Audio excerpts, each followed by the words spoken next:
At some point, most entrepreneurs start asking a very different question. They're not asking, how do I make more money? But how do I stop trading my time for money? That's usually when the conversation shifts toward passive income.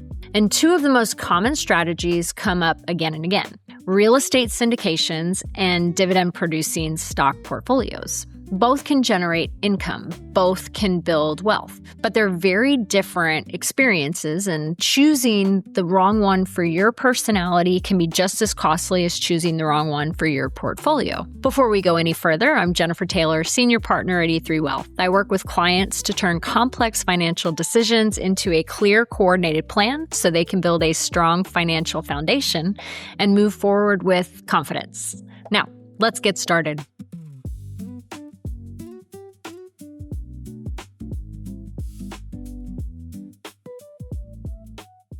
The goal isn't income. The goal is freedom. Before comparing the two, it's important to define the objective. Most business owners aren't simply looking for yield. They're looking for freedom. They want income that isn't tied directly to things such as sales calls or employees or operations or daily decision-making. Work.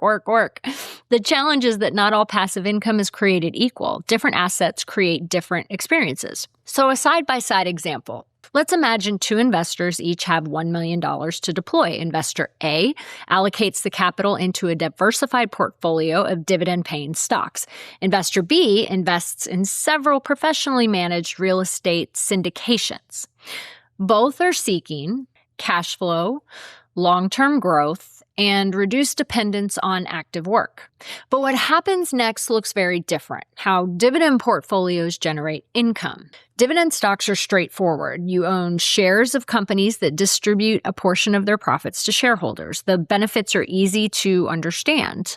You have daily liquidity, you have transparency, diversification, and simplicity. If you need access to capital, you can generally sell shares pretty quickly. You can see account values every day, and the management burden is relatively low. For many investors, that simplicity is very, very appealing. Now, how real estate syndications work. Real estate syndications take a very different approach. Instead of owning publicly traded companies, you're invested in private real estate projects managed by professional operators. Now, these might include things such as apartment complexes, industrial properties, self-storage facilities, or commercial developments. Investors participate as passive partners while the sponsor manages the property. In exchange, investors may receive things such as periodic cash distributions, potential appreciation, and certain tax benefits. Now, the trade-off is reduced liquidity. You're often committing capital for several years. The liquidity question matters more than people think, and this is where business owners underestimate the difference. Dividend portfolios are highly liquid. If life changes tomorrow, you can usually access capital very quickly. Syndications are different. Your money may be committed for 3 years, 5 years, and sometimes even longer. Neither is inherently better. Both investors need to understand that passive doesn't automatically mean accessible.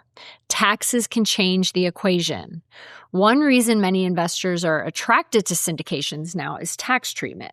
Depending on the investment, real estate may provide depreciation benefits, tax-deferred cash flow, and other planning opportunities. Dividend income, on the other hand, now that's generally more straightforward from a tax perspective. The right answer often depends on income levels, existing tax exposure, and overall wealth strategies. This is one of the reasons that investment decisions should never happen in isolation from tax planning. They work together. Risks look different in each strategy. Another mistake people make is assuming that one approach is inherently better than the other. The risks are simply different. Dividend portfolios face risks. The risks such as market volatility, interest rate sensitivity, and company-specific risk. Real estate syndications, on the other hand, well, they face risks such as execution risk, operator risk, financing risk, and property market risk. Both require due diligence. Both require discipline, and both can disappoint investors who don't fully understand what they're buying. The real question is, what kind of investor are you? This is where the conversation becomes personal. Some investors love the predictability and liquidity of public market. Others prefer the tangible nature of real estate. They're comfortable with the longer holding periods. Many successful investors use both, not because they're trying to maximize return, but because they're trying to balance liquidity, tax efficiency, cash flow, and diversification. One of the biggest misconceptions is thinking this needs to be an either-or decision. Absolutely not. Reality, many affluent investors build passive income using multiple sources. The goal is not choosing a winner. It's creating a system that supports your broader financial life. Different assets serve different purposes. The most effective strategy is often the one that aligns with your goals, not someone else's. At E3, we help clients evaluate opportunities through a broader lens. That includes cash flow needs, tax implications, liquidity requirements, risk tolerance, and long-term planning objectives. Because passive income isn't just about generating distributions.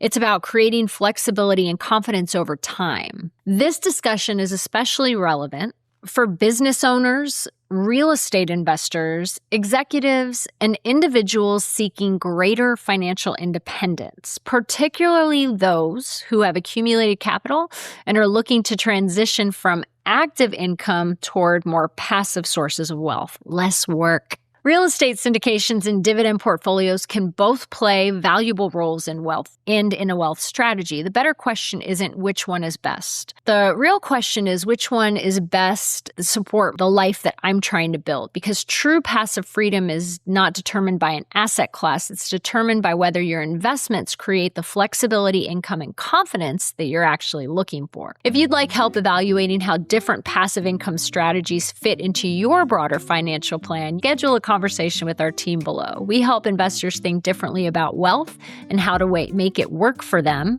not the other way around.